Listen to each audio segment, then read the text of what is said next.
संगत जी जो इससे ऑलरेडी जुड़े हुए हैं जपजी साहब की व्याख्या से, तो मैं थोड़ा सा दोहरा देती हूँ, थोड़ा समरी कर देती हूँ और उसके बाद हम 46 और 47 करेंगे।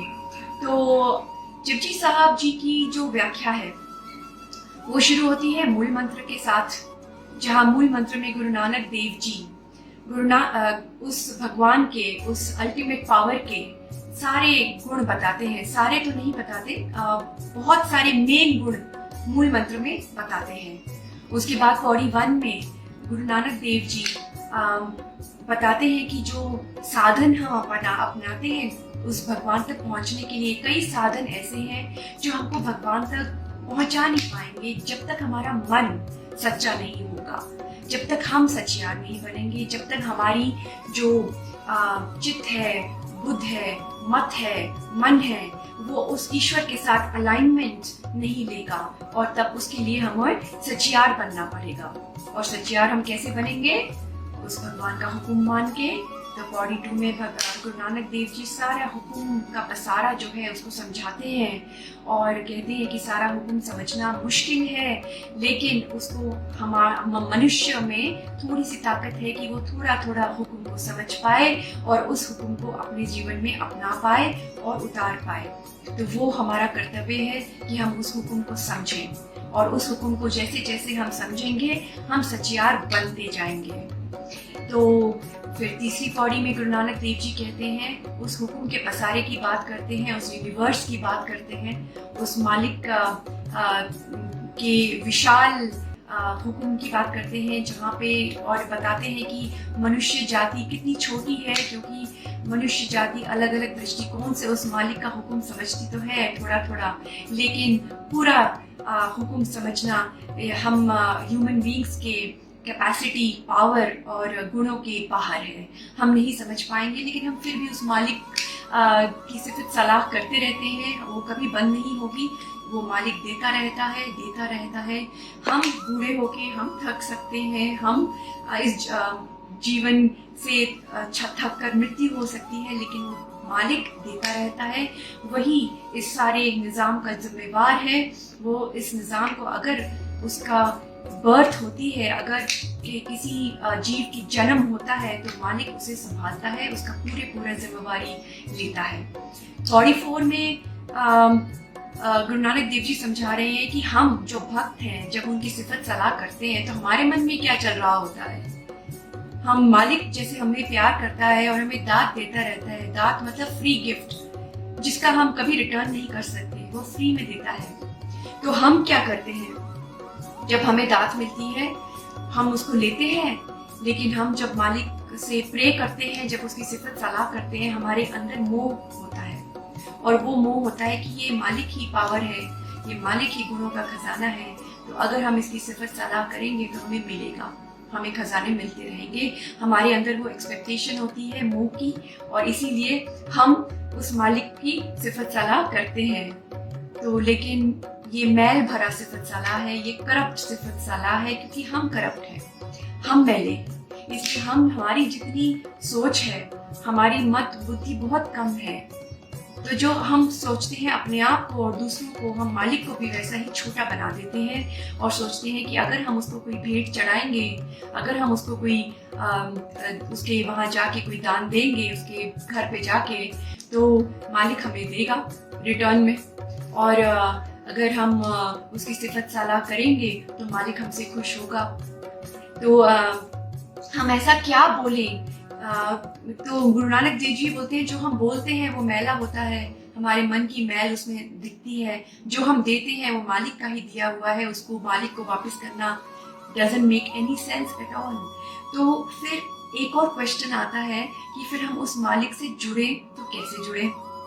हम क्या बोले उस मालिक से जिससे हमें उसकी तरफ और प्यार आए, सच्चा प्यार आए, और वो मालिक भी हमारे ऊपर एक सच्ची नजर डाले। तो गुरु नानक देव जी कहते हैं कि भेंट चढ़ाने से कुछ नहीं होगा, और अपने जैसे हम सिफत सलाह करते हैं अपने मन में एक्सपेक्टेशन रख के, उससे भी ज़्यादा हमें कुछ हासिल नहीं होगा। अगर हमें मालिक से एक होना है और उसकी नज़र के नीचे आना है, क्योंकि उसकी नज़र के बिना हमें कुछ प्राप्त नहीं होगा। तो हमें सुबह उठना पड़ेगा। अमृत वेला, और अमृत वेला के मैंने बहुत सारे मीनिंग्स भी शेयर किए थे लास्ट टाइम, क्योंकि बहुत सारे मीनिंग्स हैं गुरबानी की जो बुक्स हैं उसी में बहुत सारे मीनिंग्स आते हैं। तो लेकिन बहुत एक्सेप्टेड जो मीनिंग है अमृत वेला वो ये है, जो सुबह का टाइम होता है जहाँ ना दिन का बल चलता है और ना रात का बल चलता है। और उस समय अगर हम मालिक का नाम जपें और उसकी सिफत सलाह करें और उसकी वडियाई का विचार करें, उसका नाम लें सच्चे दिल से और अपना अमृत वेला मालिक को अर्पित करें और उसका नाम हम जपें, तो मालिक की नज़र में हम आ सकते हैं। लेकिन ये हमारा राइट नहीं है, हमारा कोई we don't gain any rights कि हम अगर हम नाम जप रहे हैं तो हमको डेफिनेटली मोक्ष का द्वार मिलेगा, हमको डेफिनेटली ब्लेसिंग मिलेगी। ऐसा कुछ नहीं है। हमें उस नाम मालिक की नज़र में आने का चांस हमारे बढ़ जाते हैं, वो मालिक हमें नोटिस करने लग जाता है। और बस ऐसे हम मालिक के पास जा सकते हैं और तब हमको पता चलेगा कि हम कुछ भी नहीं है, ये सब कुछ सचियार है, ये सब मालिक है, ये वो एक ही है। तो ये जब तक एक डुअलिस्टिक एटीट्यूड रहेगा कि मैं हूँ और वो भगवान है, तब तक वो एक अनरियल जिंदगी हम जिएंगे। जब हमको पता चलेगा कि सब मालिक है, सब सचियार है, हम जीव जंतु ये सारा जो सृष्टि का पसारा है सब उस मालिक की गोद से ही उपजा है और उसकी गोद में ही पालन हो रहा है, तब हम समझेंगे कि हम कुछ भी नहीं है इस सारी सृष्टि में। हम उस मालिक के डोर से बंधे हुए हैं और हमें थोड़ा सा फ्री विल मिला है, जो वो भी मालिक की नज़र है, वो भी मालिक की एक बहुत बड़ी बख्शीश है ह्यूमन बींग्स के ऊपर, कि हम उसका थोड़ा सा इधर उधर हम अपने डिसीजंस ले सकते हैं और वही डिसीजंस हमारे कर्म बनते हैं कि हम अपनी इंद्रियों को कैसे यूज कर रहे हैं, हम अपने कर्म कैसे कर रहे हैं, वो हमारे डिसीजंस हैं। और अगर हम सही कर्म करते हैं, सही डिसीजन लेते हैं तो मालिक के पास पहुंचते रहते हैं, और अगर हम गलत डिसीजन लेते हैं तो मालिक से दूर जाते हैं। 5वीं पौड़ी में गुरु नानक देव जी ये कह रहे हैं कि थापिया ना जाए कीता ना होए। उस मालिक की स्थापना नहीं की जा सकती और वो कुछ करने से वो आपके अंदर उत्पन्न नहीं होगा, वो आप ऑलरेडी आपके अंदर है। उस मालिक के जो प्राण हम कहते हैं ना, प्राण के vibrations already are inside each and every human being. तो उसको जो इतना विशाल है, जो इतना पुरख अकाल पुरख जो सब में समाया हुआ है, उसकी स्थापना करना इम्पॉसिबल है। वो सब जीव जंतु में उसकी एनर्जी है, सब जीव जंतु में उसकी प्राण की वाइब्रेशन ऑलरेडी है, कुछ करने से नहीं होगा। तो थापिया ना जाए कीता ना है खोए, आपे आप निरंजन सोए। वो हम जैसे मैले जीव में रह के भी निरंजन है, निर्लेप है, एकदम माया से रहित है, साफ है, प्योर है। तो उस मालिक को पाने के लिए हमें क्या करना पड़ेगा? गाइए, सुनिए, मन रखिए भाव। हमें उस मालिक के नाम को गाना पड़ेगा, सुनना पड़ेगा। जो हम अपने मुंह से निकालते हैं उसे, उस शब्द को, मालिक के शब्द को सुनना पड़ेगा। ये एक सिंपल टेक्निक नहीं है कि सिर्फ सुन लिया और प्योरिफिकेशन हो गई, थोड़ी सी शायद उससे भी हो जाएगी, लेकिन ये एक बहुत गहरी डीपर टेक्निक है जिसके बारे अभी हम और डिस्कस व्याख्या में करेंगे। तो गाइए, सुनिए, मन रखिए भाव। जो भी हम सुनते हैं मालिक की सत्संग में बैठ के एक साथ वो सिफत सलाह, वो हमें अपने मन में भाव रखना है। उसी से हमारे गुण बढ़ेंगे और हमारे गुण बढ़ेंगे तो हम और सचियार बनते रहेंगे, मालिक की प्राप्ति होती रहेगी। आज हम करेंगे पौड़ी 6। पौड़ी 6 में गुरु नानक देव जी फिर उन कुछ साधनों की बात कर रहे हैं, कुछ भ्रम की बात कर रहे हैं जो मनुष्य के होते हैं उस ईश्वर को पाने के लिए। क्योंकि जैसे पहले व्याख्या में डिस्कस हुआ था कि ये जो जपजी साहब जी है, ये गुरु नानक देव जी की लिखी हुई एक सत्यवाणी है। क्योंकि गुरु नानक देव जी एक सत्यवादी थे, परंपरावादी नहीं थे। जब उनकी ईश्वर से मुलाकात हुई थी उन 3 दिनों में, जो पहले जुड़े होंगे उनको पता होगा इसके बारे में, तो उसमें जो उनका अनुभव है ईश्वर के साथ, उनको ये पता चला कि जो हम सोचते हैं ईश्वर के बारे, ईश्वर वैसे तो है ही नहीं। इसलिए इस वाणी में बहुत एक फंडामेंटल, एक रेडिकल ट्रूथ वो शेयर करते हैं सब इंसानों के साथ। ये सिर्फ धार्मिक कुछ लोगों के लिए नहीं है, ये वाणी सबके लिए है जो समझना चाहते हैं, जो जुड़ना चाहते हैं कि वो भगवान कैसा है। जैसे जैसे गुरबानी में हम और डीप जाते रहेंगे, मैं तो चौकन्नी हो गई हूँ, क्योंकि जैसे जैसे गुरुजी ने मुझे थोड़ा थोड़ा ज्ञान और बढ़ाया है। मैं अब उसके एग्जाम्पल्स दूंगी तो सब चौकन्ने रह जाएंगे कि भगवान क्या है और हमारे कितने निकट है। हम राइट नाउ भगवान की गोद में बैठे हुए हैं। भगवान को देखने का एक समझ थोड़ी थोड़ी शुरुआत में, जैसे स्टार्टिंग होता है ना, स्टार्टिंग ऑफ द जर्नी गुरुजी ने दी है।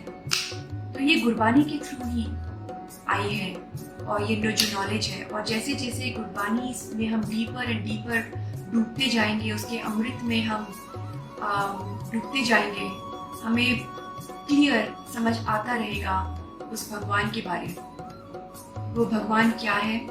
और बहुत सारी साइंटिफिक चीज़ें भी सबके सामने खुलेंगी। मैं भी बहुत ज़्यादा सरप्राइज्ड और शॉक्ड हो गई थी जब मैंने देखा कि जो डिस्कवरीज हमारी 19th सेंचुरी में हुई है, 18th सेंचुरी में हुई है, 17th सेंचुरी में हुई है, वो 600 साल पहले गुरु नानक देव जी ने ऑलरेडी रिटन फॉर्म में गुरबानी में लिखा हुआ है। फॉर एग्जाम्पल परमाणु, एटम के बारे में लिखा हुआ है।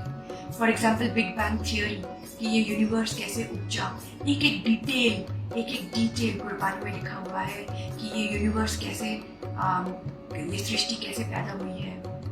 और बहुत सारे ऐसे चीज़ें लिखी हुई हैं, और जो अभी आहिस्ता आहिस्ता मनुष्य जाति को स्लोली पता चल रही हैं और आज भी कंफर्म नहीं है।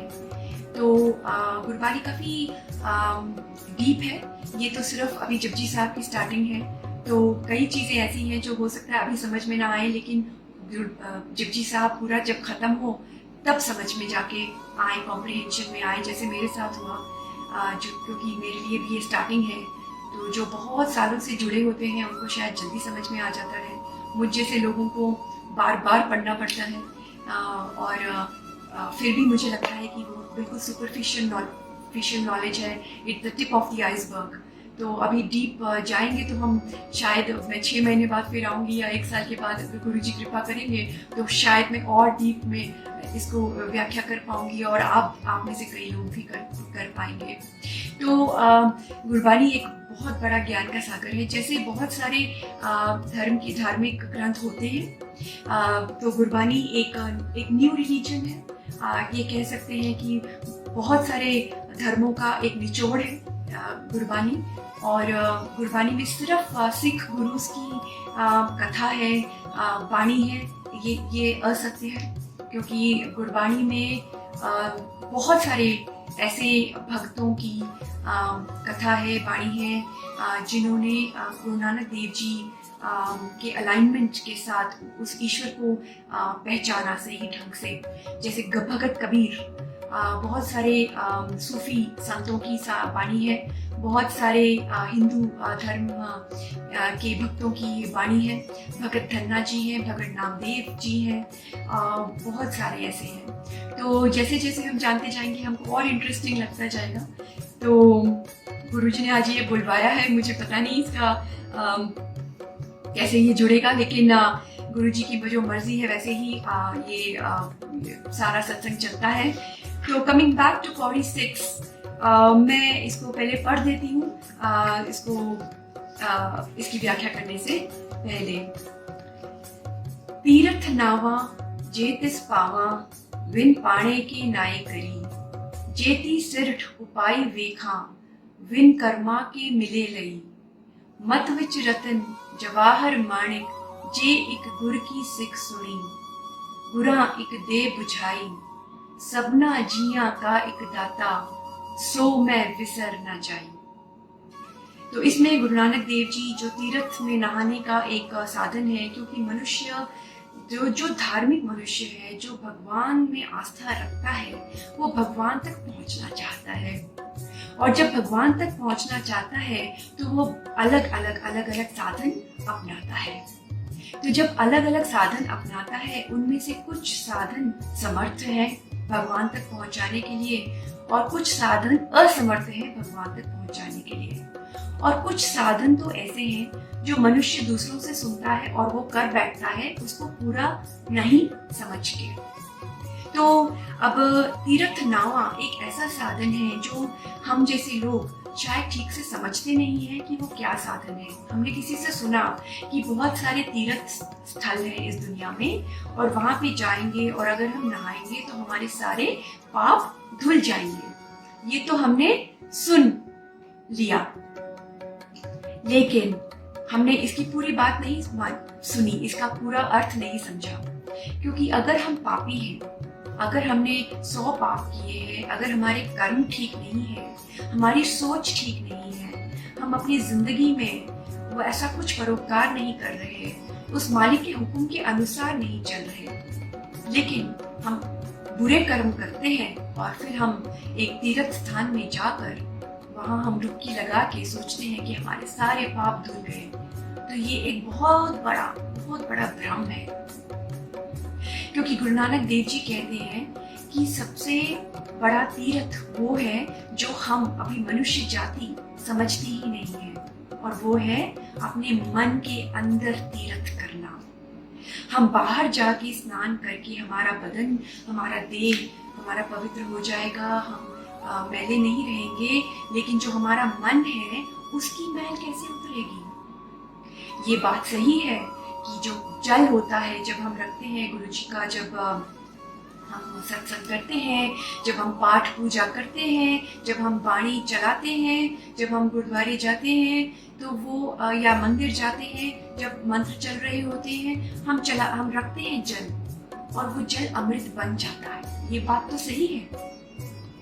और जो धूल है, जो संतों के चरणों की धूल है, वो भी पवित्र हो जाती है। क्योंकि जिस संत ने जपा होता है, जो जपना होता है, अगर पानी में वाणी मिली है तो वो पानी अमृत बन जाता है। लेकिन वो अगर हम ये सोचें कि सिर्फ हमारे डुबकी लगाने से, हमारे नहाने से हम पवित्र बन जाएंगे, तो इसका मतलब हमने वो पूरा समझा ही नहीं कि तीर्थ का मतलब क्या है। सबसे बड़ा तीर्थ गुरु नानक देव जी कहते हैं जब हम अपने मन के अंदर खुदाई करते हैं। तो पहली पंक्ति ये है, तीर्थ नावा जे तिस पावा, विन पाने के नाय करी। मैं उस तीर्थ स्थान में जाके नहाने के लिए तैयार हूँ, लेकिन मैं तभी करूँ अगर इस भगवान को भा जाऊं। क्योंकि हम वो साधना वो करना चाहते हैं धार्मिक मार्ग में चलते हुए जो उस भगवान को भा जाए, जो उस भगवान को खुश कर दे।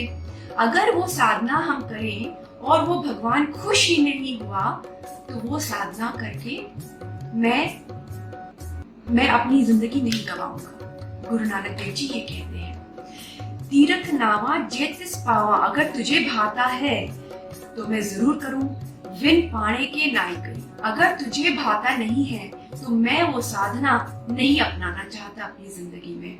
मैं वो करना चाहता हूँ जो तुझे ठीक लगे, जिससे तू खुश हो, जिससे तेरी नजर मेरे ऊपर आए, जिससे मैं तुझे ज्यादा प्यार करूं और तू अपनी प्यार भरी दृष्टि मुझ पे भी डाले।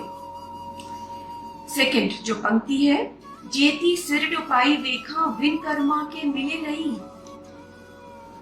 तो गुरु नानक देव जी कहते हैं जितनी ये सृष्टि उस भगवान ने उपजाई है, जितनी भी सृष्टि है, इसमें बहुत पदार्थ है, बहुत वस्तु है, इसमें बहुत धन संपदा है, बहुत रत्न है, बहुत हीरे हैं, बहुत चीजें हैं। क्या हमारे घर में, क्या हमारी जिंदगी में सब कुछ है जो इस सृष्टि में है?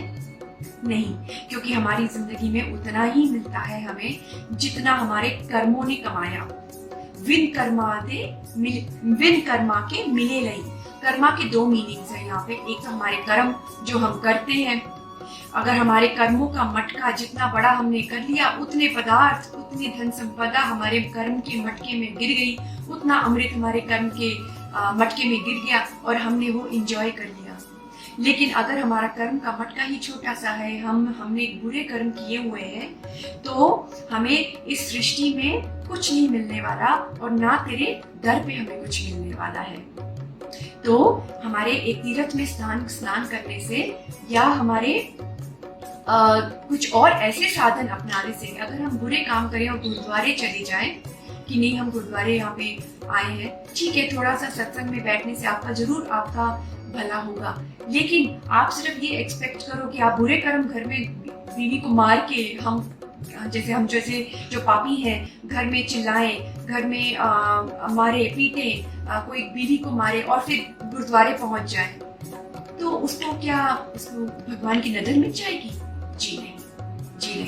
तो ये जो कुछ साधन हम अपनाते हैं उससे गुरु नानक देव जी बिल्कुल असमर्थ है और कहते हैं बिल्कुल नहीं करना चाहिए वो साधन जिससे आपको जब मैं कहती हूँ संगत जी, आपको मतलब आप नहीं और मैं नहीं, गुरु नानक देव जी हम सबको कह रहे हैं, तो मैं भी आप ही हूँ इसमें, हम सबको ये कह रहे हैं कि वही साधन अपनाने चाहिए जिससे भगवान खुश हो। तो कर्मों के हिसाब से ही हमारा जजमेंट होता है। जब हमको जज किया जाएगा, हमारे कर्म बीच में आएंगे, तो हमारे कर्मों को हमें देखना होगा। और दूसरा जो मीनिंग है कर्म का, वो है उनका नदरे कर्म, जो कहते हैं ना बेनिडिक्शन, जो भगवान की नदर, भगवान का एक मर्सी, एक कृपा, भगवान की कृपा के बिना हमें कुछ नहीं मिल सकता। तो दोनों मीनिंग्स हैं इसके, दोनों मीनिंग से कुछ ये पौड़ी का मीनिंग बदलता नहीं है, कोई भी मीनिंग लग सकता है। ज्यादा इसका जो मीनिंग एक्सेप्टेबल है वो है हमारे कर्म। मत विच रतन जवाहर माणिक जे एक गुर की सिख सुनी। तो गुरु नानक देव जी कह रहे हैं इस सृष्टि में बहुत कुछ है, बहुत धन संपदा है और मनुष्य बहुत खोजता है। मनुष्य ने समुद्र के नीचे डुबकी लगा के मोती ढूंढ निकाले हैं। मनुष्य ने पहाड़ों को खोद के उनकी कोख में से चांदी सोना निकाला है। खानों को खोद के, धरती को खोद के हीरे निकले हैं। जो दरियाओं की जो रेत होती है उसे पन्ना, उससे जो बहुत सारे स्टोन्स हैं वो निकलते हैं। तो मानिक निकलता है। जो इंसान है उसने बहुत खोजा है इस धरती को और बहुत सारे हीरे जवाहरात धन संपदा को खोज निकाला है, पदार्थ खोज निकाले हैं। लेकिन मनुष्य ने असली खोज की ही नहीं है और वो असली खोज है अपने मन के अंदर की खोज। क्योंकि जो इस भगवान ने बनाया है इस मनुष्य को, वो मनुष्य समझता ही नहीं है। वो मनुष्य इसलिए खोजता नहीं है अपने अंदर क्योंकि वो समझता ही नहीं है कि उसके मन के अंदर क्या क्या छिपा है। जब मनुष्य को पता चलेगा कि उसके मन के अंदर हीरे जवाहरात हैं, उसके मन के अंदर वो असली रतन है, तो वो बाहर की खोज शायद छोड़ देगा और अपने मन के अंदर की खोज में लग जाएगा और तभी उसकी खोज संपूर्ण होगी। ये बात नहीं है कि बाहर खोज नहीं करना चाहिए। बात ये है, इसका भाव ये है कि मन के अंदर जो हीरे जवाहरात हैं उन्हें मनुष्य को खोजना चाहिए। तो मत विच रतन जवाहर माणिक जे एक गुर की सिख सुनी। तो मत क्या होती है? मत है हमारी बुद्धि, और बुद्धि हमारी जो होती है वो हमारे मन का ही एक आंगन है, मन का ही एक हिस्सा है। तो हम कहते हैं ना मन हमारा बुरे काम करता है, लेकिन हमारे मन अच्छे काम भी कर सकता है। और वो जो मत है उसके अंदर, जो हमारी बुद्धि है उसके अंदर भगवान ने बहुत कुछ गुण छुपा के रखे हुए हैं और वो हमारा कर्तव्य बनता है कि हम अपनी खुदाई करें, जैसे हमने बाहर खुदाई करी वैसे हम अपनी अपनी खुदाई करें। हमने लेकिन हर पेड़ पे नॉट पेड़, पहाड़, हर पहाड़ पे, हर समुंदर के नीचे जाके हर जगह पे आपको मोती नहीं मिलेंगे, आपको हीरे सोना चांदी नहीं मिलेगा, लेकिन हर मनुष्य के मन में, हर मनुष्य के मत में आपको गुण मिलेंगे। वो गुण छुपे हुए बैठे हैं, क्योंकि जब हम कहते हैं ना हमें सचियार बनना पड़ेगा, तो कहाँ से आएंगे गुण? बाहर से कैसे, कहाँ से गुण आएंगे हमारे अंदर? कहीं से नहीं आएंगे। वो गुण हमारे अंदर है, क्योंकि भगवान ने हमें प्योर बनाया है। वो तो माया का खेल, हमें माया के खेल में ढकेल दिया है, जिससे हम माया के जो चकाचौंध है उसमें हम आकर्षित होते रहते हैं। उससे हमारी एक आकर्षण है और हम गलत डिसीजंस लेते रहते हैं। लेकिन जो हमारी जो अंदर प्योरिटी है, वो जो मालिक हमारे अंदर ही रहता है, उसकी वाइब्रेशंस हमारे अंदर हैं, उसके सारे गुण हमारे अंदर हैं, उनको हमारे अंदर खोदाई करने से ही मिलेगा। अगर हम समुद्र के तट पे जाएं तो सीपी तो मिल जाएगी, सीप मिल जाती है, लेकिन अगर मोती चाहिए तो समुद्र के डीप आपको जाना पड़ेगा और उसमें डुबकी लगानी पड़ेगी और वहीं से मोती मिलता है। इसीलिए हमारे जो ऊपर जो हमारी देह है वो तो एक माया का पुतला है।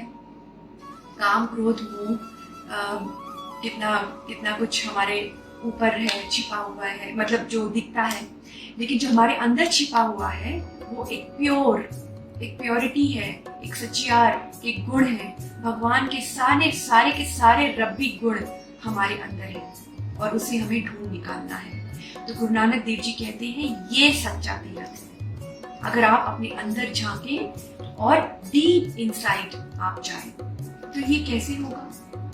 ये तो हमें पता नहीं अंदर कैसे जाना है, हम तो इंसान हैं। तो गुरु नानक देव जी कहते हैं बिल्कुल सही, हम नहीं जा पाएंगे एक गुरु के बिना।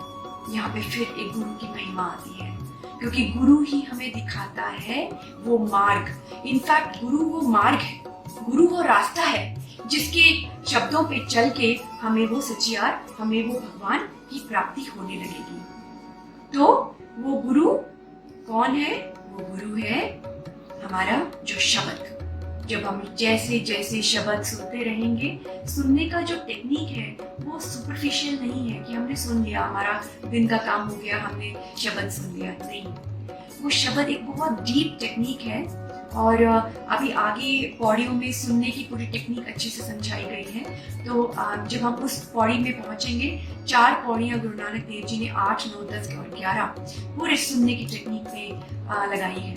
तो वो हम जब जाएंगे वहाँ पे तो हम फिर मिलके समझेंगे कि सुनना किसको कहते हैं, वो कितनी डीप टेक्निक है।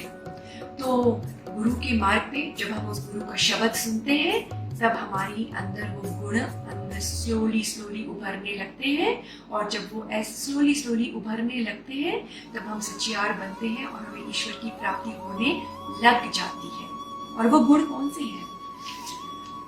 वो गुण है, मैंने लिख के रखा है, सबर का गुण, संतुष्टि का गुण, सबर, संतोख, संतुष्टि, सैटिस्फैक्शन, क्षमा, किसी को माफी देना, आनंद, संयम बनाए रखना। आनंद जो हमको मिलता है वो अल्टीमेट आनंद मिलता है। जब हमें ये सब गुण प्राप्ति होती है तब हमें आनंद मिलता है। तो ये सारे गुण कहीं और जाने की जरूरत नहीं है, गुरु नानक देव जी कहते हैं हमारे अंदर ही है ये सब, और हर इंसान के अंदर है। ये नहीं कह सकते कि आपके अंदर है, आप ज्यादा धार्मिक है, आप कम है, नहीं, सारे मनुष्य के अंदर वो गुण है, वो भगवान की वाइब्रेशन है, वो प्राण शक्ति है जो हमें पहचाननी है और हमें अपने अंदर खुदाई करनी है, और वो मोती रतन हमें चुन के बाहर लाना है। और जैसे जैसे वो बाहर आएगा तो हमारे कर्म भी इम्प्रूव होते जाएंगे, क्योंकि वो गुणों से ही हम कर्म करते हैं, और कर्म हमारे इम्प्रूव होते जाएंगे और हमें ईश्वर की प्राप्ति होगी। और यही होगा तीर्थ, क्योंकि तीर्थ वो स्थान है जहाँ से हमें भगवान की प्राप्ति होती है। एक शैलो वाटर्स होते हैं जहाँ पर कहते हैं कि हम क्रॉस करके भगवान तक पहुँच सकते हैं। वो क्रॉस करना इजी होता है, सिंबॉलिक है, लेकिन वो असली तीर्थ हमारे अंदर है। जब हम अंदर जाएंगे तब हम गुण बाहर उभार के लेके आएंगे और तब हमें समझ में आएगा कि हमारे अंदर कितनी गहरी गहरी खाने हैं जो हम समझते ही नहीं है, मनुष्य जाति नहीं समझती उसे। भगत पीपा जी हैं जो कुछ लाइनें कहते हैं जो गुरबानी में दर्ज है। काया भूखंड खोजते नौ निध पाई, ना कुछ आयबो ना कुछ जायबो, राम की दुहाई, जो ब्रह्मंडे सोई पिंडे, जो खोजे सो पावे। भगत पीपा जी कहते हैं जो इस ब्रह्मांड में है, एग्जैक्टली एवरीथिंग हमारे अंदर है। पिंडे, जो ब्रह्मंडे सोई पिंडे। हम बहुत धरती हमने ढूंढी, नौ खंड are the parts of earth, जितने हमारे लैंड मासेस हैं। कुछ कहते हैं कॉन्टिनेंट्स हैं, लेकिन ये कॉन्टिनेंट्स तो पॉलिटिकल डिवाइड है। 9 खंड मतलब जितने हम पार्ट्स में हमारी धरती डिवाइडेड है, लैंड मास। तो 9 खंड हम ढूंढ ले, हमने बहुत खोजा, लेकिन हमने अपने अंदर नहीं खोजा। और अपने अंदर खोजेंगे, सही तरीके से खोजेंगे, गुरु की दिखाए हुए राह पे खोजेंगे, तो हमें वो मिलेगा कि जो ब्रह्मांड में है एग्जैक्टली वही हमारे अंदर भी है, क्योंकि हम उस ब्रह्मांड का पार्ट है, क्योंकि उस ब्रह्मांड में और हम में वही एक वन जो एक ओंकार है उसकी शक्ति बसती है। तो ये बहुत डीप है संगत जी। ये गलत होगा अगर मैं कहूँ कि मुझे सारा का सारा समझ में आता है, क्योंकि ये इतना डीप है। इसमें हम डूबते जा सकते हैं और स्लोली हमें ये समझ में आएगा, क्योंकि हमें गुरबानी सिखाएगी कि ब्रह्मांड में क्या है जो हमारे अंदर है। वो गुरबानी में और डूबते जाएंगे तो हमें पता चलेगा। तो गुरु का शब्द सुनना एक बहुत बड़ा टेक्निक है। बस तो ये कह रहे हैं हमारे गुरु नानक देव जी, और ये सारे रत्न हमारे अंदर खुदाई करने से मिलेंगे, और इसीलिए वो एक दरख्वास्त कर रहे हैं, ये एक अरदास कर रहे हैं उस गुरु से, और वो अल्टीमेट गुरु तो भगवान ही है, कि गुरा इक दे बुझाई, सपना जिया का इक दाता, सो मैं विसर न जाई। ये लेकिन उसका जो स्टार्टिंग पॉइंट है वो ये है कि सबको समझा दे और मुझे भी समझा दे कि सबना जिया का एक दाता, वो एक ही है। There is only one god, एक ही शक्ति है, एक ही एनर्जी है जो सारे जी के अंदर बसती है। और मैं उस शक्ति से, उस प्राण से जो हमारे अंदर है, वाइब्रेशन, उससे मैं दूर ना हूं, उससे मैं विसर ना जाऊं। विसरना मतलब क्या है?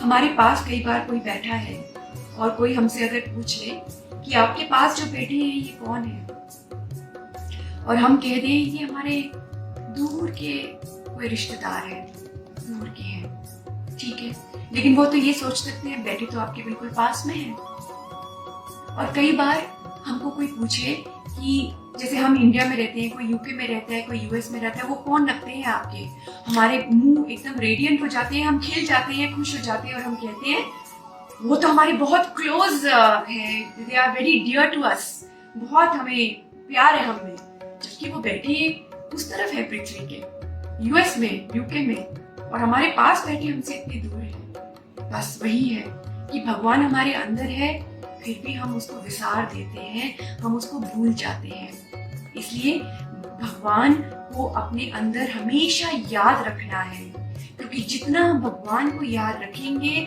उसको सिमरेंगे, उसको श्वास याद रखेंगे, उतना हम भगवान के पास जाते रहेंगे, उतना हम भगवान की नजर हमारे पर होती रहेगी। सो इसी को कहते हैं सो मैं विसर ना जाई, तो मैं भगवान से दूर ना हो जाऊं, क्योंकि भगवान है तो हमारे अंदर है ना, हमारे अंदर है, लेकिन हम फिर भी उससे इतने दूर हैं क्योंकि हम भगवान को याद नहीं रखते। तो ये है पौड़ी 6। आई होप थोड़ा सा क्लियर हो।